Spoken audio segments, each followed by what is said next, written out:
Chamo Cecília, sou formada em letras, tenho formação também na área de psicopedagogia, trabalho na instituição de ensino como professora de língua portuguesa e faço atendimentos psicopedagógico e neuropsicopedagógico dentro da área de aprendizagem. Ao contrário do que muitos pensam, o autismo não é uma doença. O autismo é um transtorno do neurodesenvolvimento que compromete a criança ou adolescente ou adulto, tanto na questão de funções executivas como comportamento, a questão da repetição de palavras, da repetição de sons, da repetição de gestos, assim também como apresentam em alguns uma dificuldade acentuada na aprendizagem. Para saber o diagnóstico de uma criança autista, é feito, na verdade, exames clínicos. Não existem outros tipos de testes laboratoriais ou de eletros que são feitos para a comprovação do autismo na criança. São exames clínicos, são entrevistas feitas com pais, cuidadores, responsáveis, a escola, que chega-se nesse diagnóstico do autismo. Essa criança apresenta comportamentos atípicos que levam a entender essa questão do autismo, ou a identificar essa questão do autismo. Existem diferentes níveis de autismo. Existem, na verdade, 3 níveis de autismo: o autismo leve, o autismo moderado e o autismo severo. O autismo leve, a criança apresenta menos comportamentos repetitivos, a criança apresenta menor dificuldade de aprendizagem e a criança precisa de menor mediação também dentro das possibilidades dos afazeres da criança, do desenvolvimento de atividades da criança. O autismo moderado, essa criança apresenta uma dificuldade muito maior, tanto na comunicação, quanto na socialização, na interação, na aprendizagem. A criança tende a ficar mais nervosa ou se desorganizar mais facilmente. E o autismo severo é aquela criança que normalmente ela é não verbal. Então ela apresenta um comprometimento significativo na fala, na linguagem e apresenta um comprometimento também significativo na aprendizagem, se estendendo para a questão da socialização e da interação, que muitas vezes não é feita nem é permitida por parte da criança.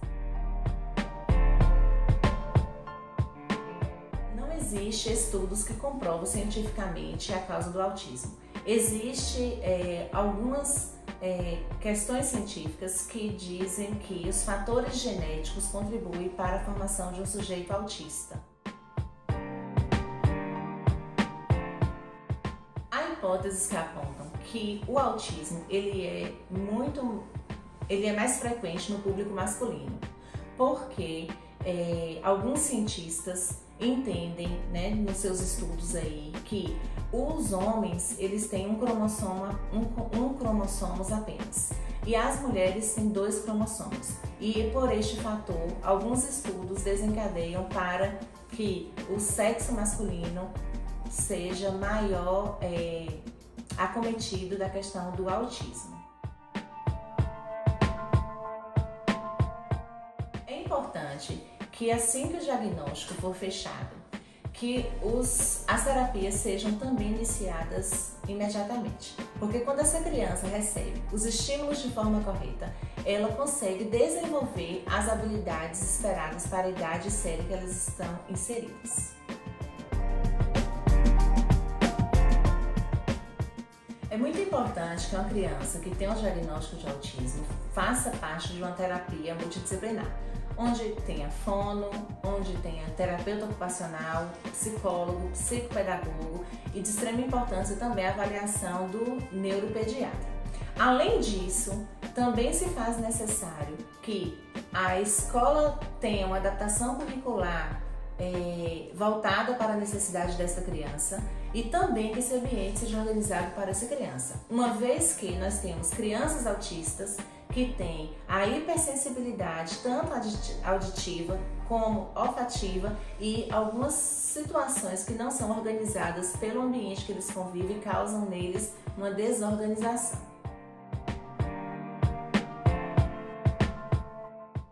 A criança que tem autismo, ela tem uma dificuldade significativa na interação e na socialização, tanto no seu meio familiar quanto extrafamiliar. Então, a criança autista, ela tem uma dificuldade de manter o olhar fixo no outro. Ela tem uma dificuldade muito grande em sustentar um diálogo, então normalmente ele vai trazer outros assuntos do interesse deles, que são do hiperfoco deles, para fugir daquele diálogo. A criança autista, ela prefere brincar muito mais sozinha do que com outras crianças. Outra coisa muito importante que acontece é que as crianças, elas ficam repetindo o tempo todo o mesmo desenho, a mesma música, o mesmo filme. Algumas delas trazem o próprio fragmentozinho, que é aquilo que chama a atenção, que a gente chama de hiperfoco da criança. É muito evidente o avanço nas crianças que recebem o diagnóstico de autismo, quando elas também recebem os estímulos corretos e o quanto antes esse estímulo for recebido por essa criança. A criança que recebe o diagnóstico de autismo e que há uma autonegação da família, há uma autonegação dos responsáveis, e quanto mais tardio receber esses estímulos, a evolução também é muito menor do que daquelas crianças que receberam estímulos dentro do esperado. O aprendizado para as crianças autistas varia muito.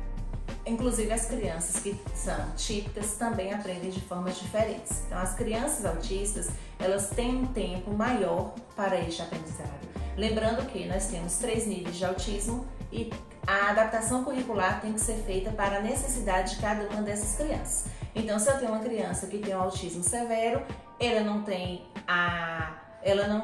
a propriedade da linguagem, então eu tenho que fazer uma adaptação que vai alcançar essa criança. Se eu tenho uma criança que tem o autismo leve, ela vai dar conta de fazer leitura, de compreender, de fazer escrita, aritmética, então eu faço uma adaptação curricular que atenda a necessidade dessa criança.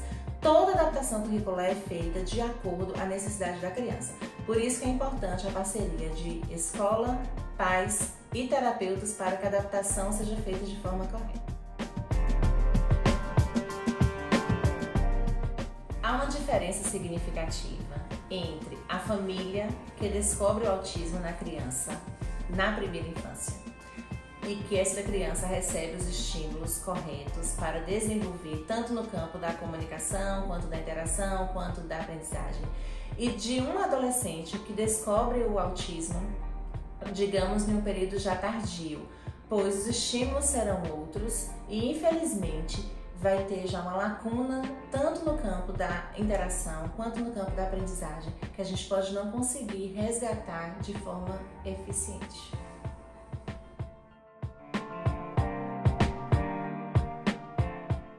O Conselho de Medicina hoje indica e sugere que os pediatras, fiquem atentos aos primeiros sinais de autismo aos 4 meses de idade, onde a criança já começa a manter o contato visual com a mãe, onde a criança já consegue ficar no berço e quando está incomodada chora. Então, se essa criança não reproduz, não corresponde a esse olhar com a mãe, e se essa criança não se incomoda em ficar tanto tempo sozinha, deve aí ter um olhar mais específico, um olhar mais cuidadoso para essa questão dos sinais de autismo.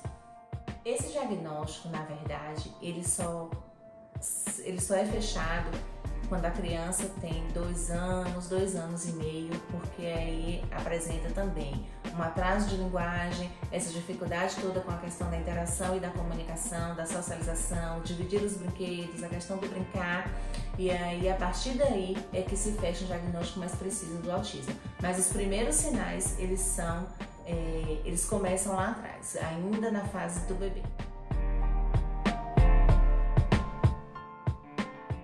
É muito importante que a família esteja atenta aos primeiros sinais que uma criança pode apresentar, tá? Com relação ao autismo. Então, se a gente tem uma criança que gosta de passar muito tempo sozinha, se a gente tem uma criança que já tem 2 anos de idade e ainda não desenvolveu a habilidade da fala. Se é uma criança que tem comportamentos repetitivos, precisa ficar atento, fazer uma avaliação com o neuropediatra. Se for uma criança que não estiver dentro do processo ainda de escolarização, com fono e também com o psicólogo para fazer uma avaliação mais precisa e fechar um diagnóstico o quanto antes para também fazer essa intervenção, essa mediação de forma rápida.